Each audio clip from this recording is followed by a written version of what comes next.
விடுதலை சிறுத்தைகள் கட்சியினுடைய தலைவர் டாக்டர் தொல் திருமாவளவன் நாடாளுமன்ற உறுப்பினர்களுக்கு ஒரு பிறந்த நாள் விழா. உடனே பார்த்தீங்கன்னா உண்டி அடிச்சுக்கிட்டு ஒருத்தர் வந்து ஒரு வாழ்த்து. வழக்கம் போல் யார் அப்படின்னா அது சீமான் தான், கோமாளி சீமான். எதுக்கெடுத்தாலும் ஒரு அபரிதமாக போட்டு எங்கள் அண்ணன் சமூக பணியில் ஒன்று மென்மேலும் வளர பேரன்பு கொண்டு இப்படிலாம் சொல்லி வாழ்த்தி முடித்த உடனே திருமாவளவன் அவர்களுடைய பிறந்தநாள் நிகழ்ச்சியினுடைய அந்த நிகழ்ச்சியில் ஒரு கவியரங்கம்.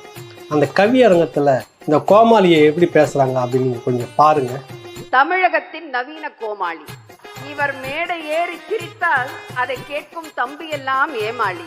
ஒரு நாள் பெரியாரின் பேரன் என்பார், மறுநாள் என் முப்பாட்டன் முருகன் என்பார். ஓகே, கேட்டீங்கல்ல? ஏன் சீமான கோமாளின்னு சொன்னு தெரியுதுங்களா? நான் சொல்லலை அந்த வார்த்தையை, இவர்கள் சொல்கிறார்.